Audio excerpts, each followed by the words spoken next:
Pandemi COVID-19 membuat masyarakat harus beradaptasi dengan adanya protokol kesehatan. Kebijakan untuk bekerja dan belajar di rumah saja membuat masyarakat berdamai dengan penggunaan gawai yang sangat sering, dan tentunya ini sangat berpengaruh terhadap kesehatan, baik kesehatan fisik maupun mata itu sendiri.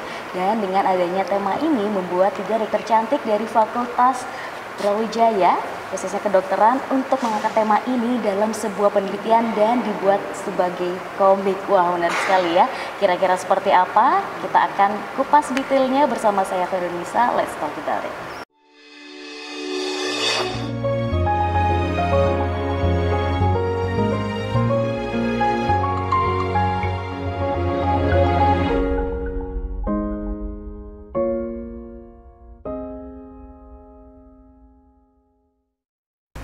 Ya pemirsa, kembali lagi bersama kami dalam program Let's Talk. Pada episode kali ini kita akan mengupas mengenai komik yang unik sekali, membahas mengenai kesehatan mata bersama dengan narasumber kita kali ini, yaitu Dr.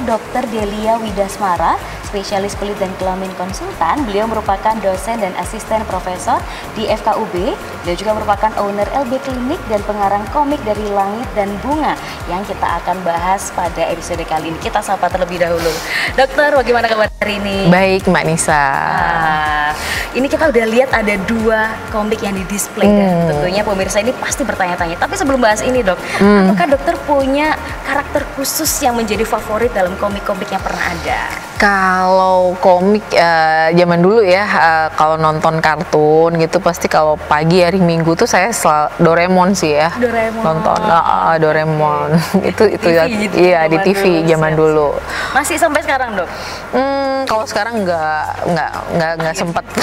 Bikin sendiri. Akhirnya bikin sendiri, benar. Baik, Dok. Nah, biasanya nih, biasanya kalau para dokter ingin memberikan informasi kepada masyarakat itu kan banyak sekali media untuk komunikasi gitu ya. Dan pada umumnya mungkin sekarang sosial media atau mungkin langsung ke masyarakat. Nah, ini yang bikin kita penasaran bagaimana akhirnya dokter memilih komik sebagai media penyampai pesan kepada masyarakat itu sendiri. Iya. Kenapa, Dok? Sebenarnya sebelumnya saya udah aktif di sosial media ya, ada Instagram, ada YouTube, terus kemudian ada TikTok juga, ada Twitter juga yang Delia_SPKK itu. Terus kemudian seiring berjalannya waktu kan sebagai dosen kan ya tim Dharma, ada penelitian, pendidikan juga. Terus kemudian saya kan wanita pasti kan berkeluarga, punya anak gitu ya. Terus kemudian saya ada keinginan gitu lihat anak-anak Indonesia ini, karena saya di bidang kesehatan ya, mereka aware sama kesehatan tuh sejak kecil. Gimana ya caranya supaya anak-anak ini tertarik belajar kesehatan. Kan kalau orang lihat tuh dokter image-nya tuh dokter itu pinter, bahasanya sulit-sulit, bahasa Inggris dan lain-lain. Gimana ya caranya supaya memperkenalkan penyakit-penyakit ini dari mereka ini dari kecil itu. Oh, berarti membuat sesuatu yang yang membuat mereka interest gitu ya. Salah satunya kan mereka suka gambar nih. Iya kan, anak kecil kalau ini ada ini loh, kan pasti mereka tertarik dengan gambar-gambar atau yang colorful gitu kan. Pasti kan kalau misalnya bujukin anak misalnya dengan permen atau balon yang suatu colorful kan pasti dia tertarik. Nah, itu saya dari situ. Terus kemudian berarti saya harus membuat suatu edukasi yang kalau kita di Instagram kan anak mana mau ya kan, semua punya. Iya, terus dari anak saya yang kecil nih, yang maksudnya anak saya itu kan seneng juga gadget nih, TikTok aja, yang dia tuh game melulu kan. Terus kamu kenapa nggak pernah lihat ini mama sih gitu, bosen, dia bilangnya begitu. Oh, berarti anak-anak ini senang yang begini ya gitu. Dan saya, berarti saya harus membuat sesuatu yang mereka suka gitu. Dia bilang membosankan. Itu kan, saya baru mikir gitu. Oh, berarti saya harus membuat yang tidak membosankan bagi anak-anak gitu kan. Jadi yang ya gitu sih. Pada awalnya itu tercetus dari hinaan anak. Dari anak sendiri. Dia tuh nggak pernah nonton gitu. Nggak apa-apa sih sebenarnya. Cuman kan, anak ini kok nggak pernah ya gitu kan. Anak yang perempuan kan udah agak gede, tapi dia kan perempuan, udah udah care terhadap kesehatan kulit juga, tapi yang ini kan masih kecil gitu, yang laki ini, jadi kan ini kok nggak pernah nonton, dan dia kan malas banget kalau disuruh-suruh gitu. Ini kenapa ya? Oh, dari situ sih saya ininya, sebenarnya dari situ sih Mbak Nisa. Oke, dari perkataan anak sendiri malah diangkat menjadi tokoh dalam komik ini, benar? Iya, benar. Jadi terus kemudian kan saya karena saya dokter ya, terus kemudian pengen gitu ya anak mungkin nantinya ingin, bukan saya memaksakan sih, ya terserah mereka juga mau jadi apa nantinya, tapi saya arahkan ke sana juga ya kan. Terus kemudian ya saya jadikanlah tokoh di situ gitu. Jadi ya Bunga sama Langit gitu, jadi tokoh-tokoh di situ. Jadi ini nama sebenarnya deh. Nama sebenarnya. Sampai mereka maksudnya ini kan saya berseri gitu ya. Jadi mereka biar tahu. Tapi mereka interest sih di situ. Interestnya karena teman-teman sekelasnya ada yang tahu gitu. Terus kemudian gurunya juga ini dong komiknya. Jadi setiap kelas itu kalau dia di kelasnya itu satu ya minimal ada di perpustakaan kelas gitu. Dia bangga juga gitu. Mama ini tadi Bu Guru bilang komiknya bagus gitu. Keren. Ya. Kalau dari temanya sendiri tuh, ini kan ada 2 seri. Ini apakah mengikuti lagi happening apa nih di tahun ini, atau bagaimana sih cara mengambil tema dari komiknya masing-masing? Oke, yang first itu trial sebenarnya, karena saya di divisi infeksi, dulu S3 saya juga bagian lepra, dan itu penyakit sulit saya rasa ya. Saya juga ada tantangan juga bagaimana cara memperkenalkan lepra ke anak-anak, kan nggak tahu apa itu lepra. Ya sebenarnya itu sih yang awal. Kalau yang kedua itu saya mencoba, kalau itu kan saya sendiri nih, yang pertama kulit nih, penyakit kulit. Yang kedua saya mencoba berkolaborasi, karena kan kolaborasi kan lebih bagus ya kan. Yang ilmunya dari mata, karena kan pandemi kan pada gawai semua, pada gadget semua, ngegame semua, kan mata yang terkena dampak. Nah maka saya mencoba berkolaborasi dengan mata. Kebetulan di sini dosen OB juga ada Dokter Nanda dan Dokter Leli di sini, mereka yang menjadi mungkin penulis ya, dan ilmunya, kemudian kan ilmunya mereka yang tahu, kemudian saya yang editor gitu. Terus tokohnya tetap Langit sama Bunga, jadi saya yang jalan ceritanya. Mungkin CVS Mbak, Computer Vision Syndrome kan, jadi kan kita kan memang semuanya nih lagi lelah. Nah itu diangkat ya, kemudian mendapat sambutan baik juga dari UB ya, kemudian di Instagramnya juga diposting kayaknya di officialnya. Oh ya, Univ.Brawijaya tuh kayak iya, kita iseng banget waktu itu pulang ngajar kan sore-sore, kita ini aja Hari Anak Nasional, dan emang kita saya ide launchingnya setiap Hari Anak Nasional. Pas gitu ya dengan target dari komik ini. Pas setiap tahun selalu gitu. Terus kemudian kita ke ini nih lapangan UB situ sih, foto-foto. Foto-foto situ yuk. Kita kan ke UB sendiri, habis dari kedokteran jalan dong ke situ. Kita foto-foto bertiga gitu. Siap. Wah, makin menarik ini pemirsa ya, membahas tentang kesehatan mata bersama dengan dokter-dokter cantik. Nah, seperti apa sih sebenarnya pengaruh dari pandemi dan juga kesehatan mata akibat penggunaan gawai yang terlalu sering? Kita akan bahas di segmen berikutnya. Jangan kemana-mana pemirsa, tetap di program Let's Talk.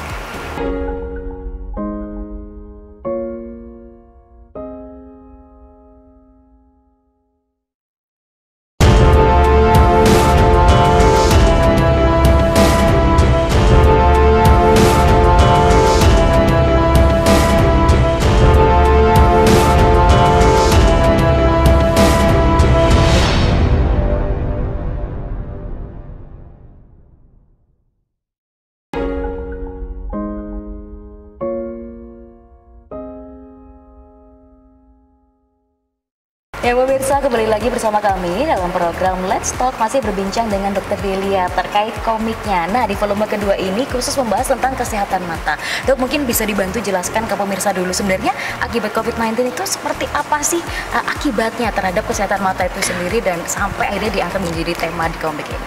Sebenarnya yang bisa menjelaskan dokter mata ya yang lebih pas. Cuman di sini kalau yang di komik saya ini secara umum aja sih ya, saya jelaskan bahwa kalau terlalu banyak gitu ya dia pasti akan menjadi pusing, terus kemudian minusnya bisa ya bisa bertambah. Nah, di sini membahas bahwa berapa lama sih yang sehat untuk misalnya penggunaan gadget, kemudian tipsnya bagaimana untuk menjaga kesehatan mata. Intinya di sini adalah bahwa anak itu harus lebih sering main di luar gitu. Kalau kita lelah, kita harus istirahat lah, melihat lebih jauh, melihat istirahat gitu, melihat lebih jauh, melihat yang yang hijau ya. Di kalau dokter tadi sama dokter Nanda sih gitu menjelaskannya seperti itu. Iya seperti itu. Jadi memang terus kemudian kalau di penerangan harus cukup, penjelasannya si dokter mata sih begitu kemarin, penerangannya harus cukup. Makanya kalau yang mau lengkap baca dong komiknya. Wah, mungkin boleh dong dikasih spoiler dikit nih ke pemirsa, sambil ditunjukin kira-kira kalau anak-anak kan cenderung lebih memahami kalau dikasih contoh gitu ya, dan mereka merasa menjadi bagian dari komik itu. Kalau dari komik ini gimana cara memberikan pemahaman yang ada contoh? Coba ya, ntar apa gitu boleh dong. Jadi nanti mungkin ada mama papa yang nonton, wah ini kayaknya harus dibeli nih biar anak-anaknya juga paham. Iya, jadi kayak misalnya dia kan habis Zoom, terus habis Zoom itu terus dia di sini kan si Langit tuh, saya memang ini kejadian sehari-hari sih di rumah. Jadi kayak gini nih ya, dia jadi pusing terus gitu ya, jadi pusing terus dia lemes gitu, jadi nggak, ini anak kenapa gitu kan, terus dia diajak ke dokter mata, terus dia dia jadi nggak takut ke dokter mata. Di sini juga ngajarin ke anak-anak bahwa periksa ke dokter mata, terus kemudian kalau pakai kacamata itu juga nggak apa-apa gitu. Maksudnya kalau misalnya ini juga bukan suatu hal yang aneh gitu. Jadi itu membantu penglihatan juga, seperti itu, mengajarkan hal seperti itu gitu di sini. Jadi di sini disebutkan bahwa CVS itu sering juga disebut visual fatigue atau gangguan mata yang akibat penggunaan gadget berbasis komputer seperti laptop, ponsel, sama tab ya. Bentuknya itu dia gini, kelelahannya itu biasanya kabur gitu, terus kemudian iritasi, mata menjadi kering. Nah, kayak gini nih Langit. Jadi soalnya emang dia di sini gitu. Terus nyeri leher gitu, sakit kepala, pasti sering karena kita kan sering Zoom dan menatap gadget yang lama gitu. Jadi di sini juga ada makanan-makanan yang bisa yang mengandung vitamin A untuk kesehatan mata. Jadi worth it lah kira-kira untuk dibaca dan dibeli. Langsung aja dok, saya itu juga kemarin penasaran nih, apakah ini dijual bebas atau harus pesen khusus atau gimana nih kira-kira? Gitu. Ini ada ISBN-nya resmi. Kalau mau beli di UB Media, ada kok di Instagramnya UB Media. Jadi boleh pesan ke sana. Di Shopee-nya kayaknya juga ada. Kalau versi yang soft copy kayaknya lebih murah deh. Ada di UB Media. Jadi emang karena dosen UB, jadi juga mengangkat UB juga di sini. Di UB Media bisa dibeli, langsung aja DM bisa di situ. Kan sekarang gampang banget. Benar, semua lewat online. Lewat online ya. Saya ngintip dikit gitu. Ternyata nggak cuma gambar nih pemirsa. Jadi memang ada penjelasannya juga. Ada dong, ada detailnya biar baca bisa bantu menjelaskan. Bener, mama papanya bisa tuh. Ini penulisnya. Biasanya sebelum tidur gitu ya dok ya. Iya, mama papanya bisa bantu jelasin. Sambil ada gambarnya tuh, seru. Dan ini dekat dengan kejadian sehari-hari pemirsa. Benar. Ya jelasinnya ke anak-anak itu, kegiatan sehari-hari ini akibatnya seperti ini dan ada penjelasannya langsung. Betul. Oke, wah seru banget nih. Kayaknya memang harus segera dicatat ya. Tadi bisa dibeli di UB Media. UB Media. Di Instagramnya baik. Nah, yang bikin saya penasaran dok, itu kan tim penulisnya adalah para dokter. Iya. Nah, kemudian yang bikin gambar ilustrasi dan lain sebagainya ada. Jadi sahabat saya SMP namanya, dan itu dia kerja di dia tuh penggambar kartun memang. Dia penggambar kartun. Ada dua teman saya, ada Dani, satunya Febri. Tapi yang bantu saya di komik ini ada namanya Dani. Dia kerja di Jakarta. Dia ilustrasi komik. Sebenarnya saya tuh seneng di foto. Terus kemudian saya juga seneng edukasi ya. Jadi saya seneng menggambarkan diri saya juga sebagai komik. Sebelum saya menggambarkan diri saya kartun, maksud saya. Saya suka menggambar diri saya. Bukan ya narsis agak mungkin. Ada sesuatu yang diilustrasikan. Iya benar. Jadi saya senang gambarin dong kartunku ini, yang foto ini gitu. Gitu saya senang. Tapi tujuannya tetap edukasi, bukan untuk cuman bagus-bagusan aja, enggak. Berarti dari volume 1 memang sudah bekerja sama dengan Dani. Dani ya sudah. Luar biasa. Dan brainstorming ceritanya juga bersama-sama atau ini full memang dari Dokter Delia semua nih? Kalau cerita yang nomor 1 full saya. Kalau yang nomor 2 pasti dengan dokter mata, karena dia yang tahu ilmunya, saya yang ya editor dan mengarahkan ini, karena kan saya harus memasukkan kedua anak saya ini gimana ceritanya, kan harus ada dramanya juga. Ya kan, ilmu masukin drama dan simple kan, nggak yang percakapannya juga jangan yang bulat kan gitu. Jadi ya lumayan lah, 8 bulan lama. Jadi 8 bulan? Cerita gitu ya, sama kesibukan juga kan. Oke. Tapi 8 bulan itu sudah mulai pembuatan sampai ini akhirnya? Sampai, iya. Wah, luar biasa ya. Ini apakah volume 1 dan 2 juga sama-sama 8 bulan pembuatannya? Volume 1 lebih cepat karena saya tidak banyak melibatkan orang. Semakin banyak orang yang diajak kolaborasi, akhirnya prosesnya juga cukup panjang. Cukup panjang karena kan sama-sama free waktunya kan beda. Gitu. Oke, wah ini menarik nih. Kira-kira nanti di project berikutnya kira-kira mau bahas apa? Nanti kita akan bahas lagi di segmen berikutnya, pemirsa. Jangan kemana-mana, tetap program Let's Talk.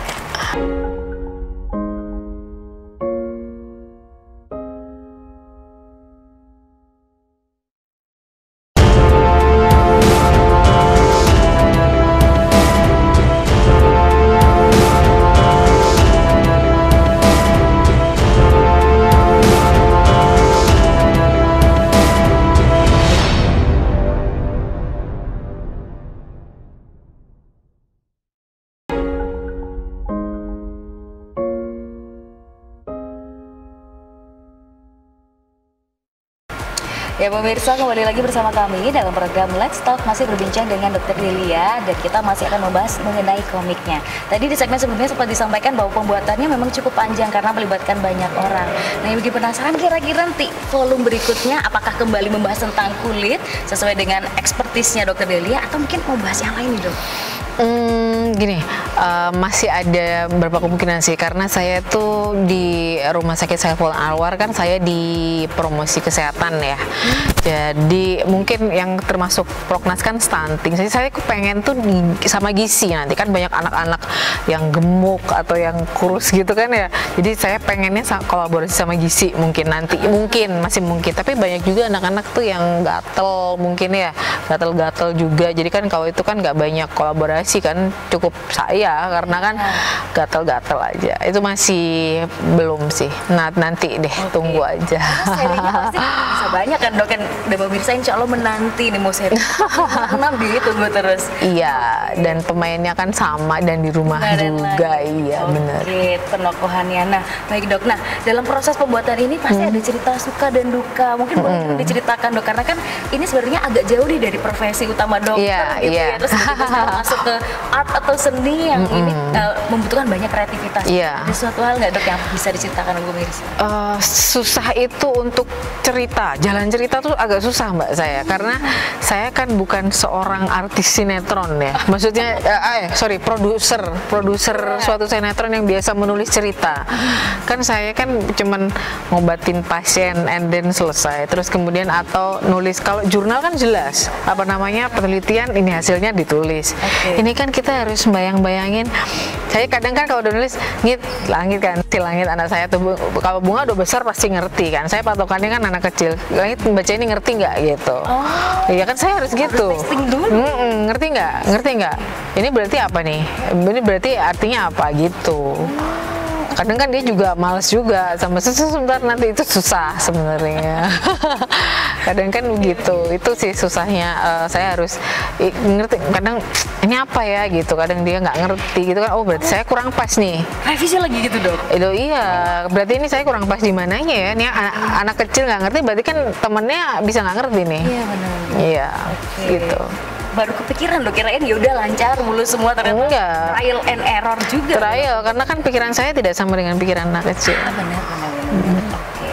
Nah, kalau berkaitan dengan support dari lingkungan, baik dari keluarga, sepertinya support sekali bahkan di support. Nah, sekarang dari rekanan tempat kerja, terutama Universitas Brawijaya yang menaungi dokter sendiri, seperti apa sih? Oh, support banget kok ya. Contohnya mereka dari humas itu melihat gitu kan langsung ini. Oh iya, kemarin juga dari Komnas ini perempuan dan anak perlindungan saya kirimkan kok 10 itu. Karena saya pernah waktu itu saya bekerja sama di bidang kulit, tapi ya itu sudah kalau nggak salah sudah dibagikan kalau nggak salah mereka. Tapi saya nggak ada foto-fotonya sih. Saya nggak ke sana, cuman hanya mengirimkan saja. Oke.